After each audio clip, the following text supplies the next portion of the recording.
Today we're honoring a very special gal in Fritz history, Florence Fritz, better known as Aunt Sal, celebrating her 100th birthday, April 7th, 1993. How did you get your nickname, Aunt Sal? I did it too when I was a young person. I don't know why, he just, always teasing me. And so he just gave that to me, and I've had it ever since. A lot of places where I went, I tried to not, I don't know what it was, but they find out. Pretty soon I'm called Aunt Sal again. But it's based on Sally, right? Did he call you Sally? Or just Sal. Sal. Or Sal. 100 years has brought about a lot of changes. You've seen 19 different men serve as president. You traveled by covered wagon, stagecoach, every form of automobile, camelback, ocean liner, airplane. You've seen just lots of changes. Let's go back and talk about your family and your life. What do you know about your dad's family, Grandpa Fritz? My father was born in 1885 in Terre Haute, Indiana. He had a stepmother, and for some reason she didn't like him, and I guess he didn't care about her either. And so he had a pair of boots. He worked and got a pair of boots he was very proud of them, kept them shined up all the time. And one time when she was mad at him, she threw those boots out in the yard in the mud. He picked them up and looked at them and brushed them off and thought to himself, there's surely something better than this. So he gathered up what few clothes he had and left home. He had a friend, John Baughman, in town, and he went to his place and wanted him to go with him to join the army. The man in town recruited somebody. But the friend told him that he had a crop out. When he got that crop in, why he'd go with him, and for him to come and farm with him and try to get it out. Well, in some way, my dad got hold of some land himself, and he went farming. John Baughman had a sister, and my dad fell in love with her, and she later became my mother.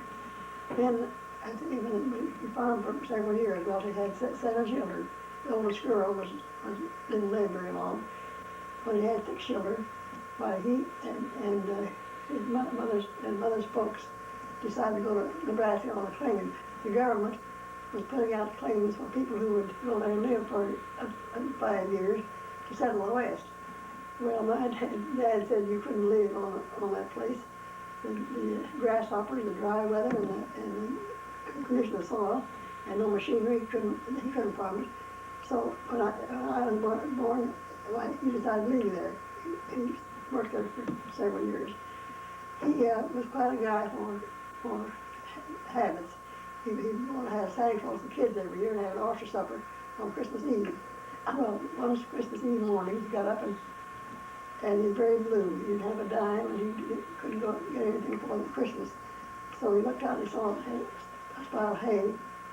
I had 2 horses and had a pile of hay, and he thought he enough got a hay count to get something for Christmas.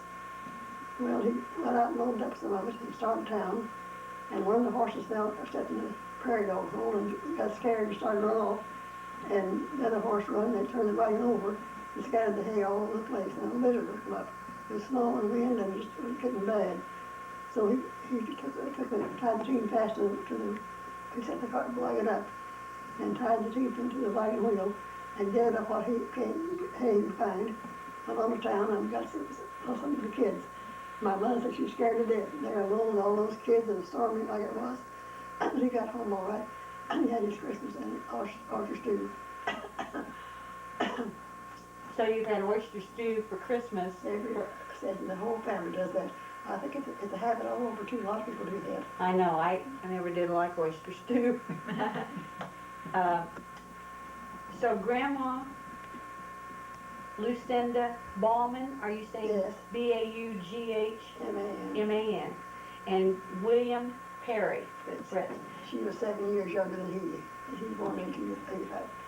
She was really a pioneer. She was a long way in schoolhouses, and so she would pour water on the floor, mud floor, dirt floor, one room, of course, and she'd take a stick and make letters and figures for the little kids to learn.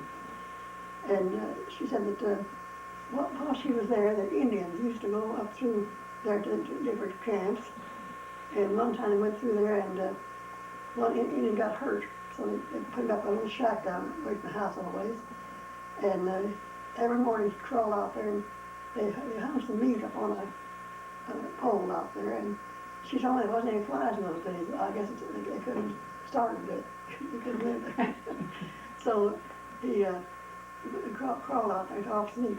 Said she was scared to death there alone, and she thought if he ever got well, he'd be up there the first thing. And one of the other neighbors got scared about it too, so they talked about it. And one day a fellow came out from Washington and wanted to find out what happened at Indian. One of the men told him, said, "You better go back to Washington tonight or you get the same fate that Indian did." So I guess somebody killed him. But they would just take anything they wanted. You couldn't stop them, and the government wouldn't take your part. They would go through, like going through Buffalo, Wyoming, where I was. They'd go in a store and just take whatever they wanted. And one time, there was a store called Beehive there, kind of like our dime stores here. It was a beehive when they got through with it, everything upside down. And they went through where I was staying, and the lady wasn't there. And I looked out and saw this Indian with a bunch of stuff, a hoe and a fork. And I thought, I'll have to get that away from him because she won't talk about it, won't like it if I don't have it. I went out and we argued for a while, and I finally got a hold of it, and we both worked on it. I finally got away from the fork. He kept the rest of it. When she came back, she said, "Don't you ever do that again." I said, they're protected. He could have killed you and there wouldn't have been anything done about it at all. But I don't want you to ever, you don't get the bargain closed by let him have it. Now this happened later, after you went out to Kansas, right? Yeah. Let's go back to Grandma and Grandpa a minute. Was Grandpa an only child? No, he had a brother, I think. I didn't know much about his family. He had a brother, but I don't know which one.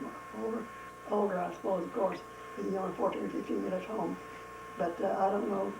That's as much as I know about him. And Grandma, was she an only child? No, she had a sister and 4 brothers. And they left them in Indiana when they moved to Nebraska? No, they all moved. They all Her mother's folks moved too, and had 2 covered wagons. I see. And they moved all together. I think it's 5 children, them and 6 by my dad's.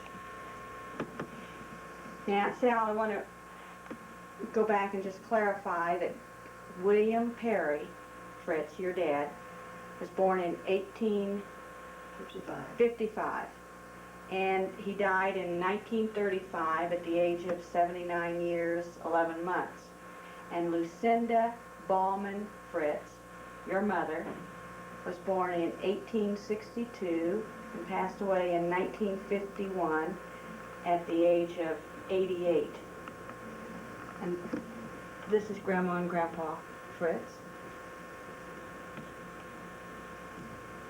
This is Grandma Fritz later.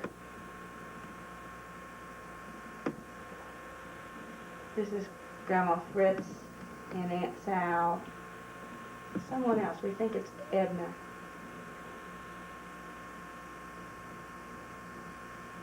And this is Grandma Fritz in 1947. We have some pictures of this later on Mother's Day at the Methodist Church in Amsterdam. Yeah. Aunt Sal, what did you say Grandpa did for a living in Nebraska? He was a farmer? No, he went up there to farm, but he couldn't raise anything on that ground because it's too dry, and the grasshoppers and the wind and the drought and all. So he worked, he taught school some, and then he worked on railroad. And whatever he could find to do, he did it. And my mother said she finally got a hold of a bunch of garden seed in envelopes, and she wanted to plant them. She wanted to use planting, wouldn't grow. She insisted. So he just dug a hole through the whole thing in. Seeds and all. So they're doing good there, but take them out of there. And so why did he decide to come to Missouri? Because we know he did come to Missouri when you were a year old, 1894. Yeah. And how did you, they came by covered wagons? Yes. They had somebody, some of mother's relation, I don't know who they were. Their names were Gideon, and they had a kid that was about Red's age, and he was an honorary kid. and they come down as far as Benton Ford and parked there several days, I think. I heard talk about it. And this kid always teased Red. Red didn't talk very funny when he was a kid. And this kid, one night he wanted some, they had grapes.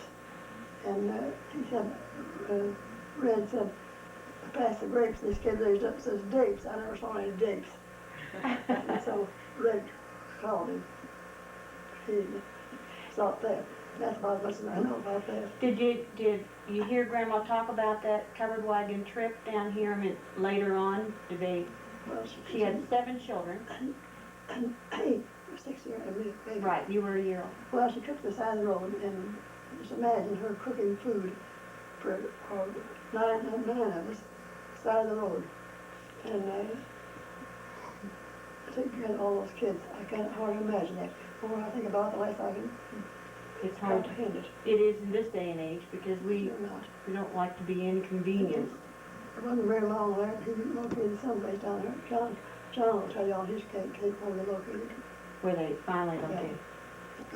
Aunt Sal, the journey from Nebraska brought you down through Topeka, Kansas, and they stopped overnight in Benton Ford. Did Grandpa ever say, was he intending to go farther than Missouri? Did he have another destination in mind? He did plan to go to Arkansas. That's what he had for. But he stopped in Missouri because I guess he wanted to make some money to go on with. Just stayed then. We understand that it was one of the Lewis family's farm that Grandpa started cutting timber on, and that was his work that he was desiring to find, and so they never left Bates County, decided to settle there. He finally got hold of the sawmill and started sawing lumber for houses and buildings and all. He did that for the rest of his life. Children in the Fritz family up until the journey to Benton Ford. Laurie May only lived to be 1 year and 19 days old. She, I suppose, is buried in Nebraska. And making that covered wagon trip is Aunt Pearl, Uncle Ollie, Uncle Albert, and Uncle Albert lived to be 18 years old, and Uncle John, Uncle Chauncey, Uncle Amos, and Aunt Flossie. Uncle Amos being the Red that she's talking about. Yes, Uncle Red. Aunt Sal, I want to think about your child.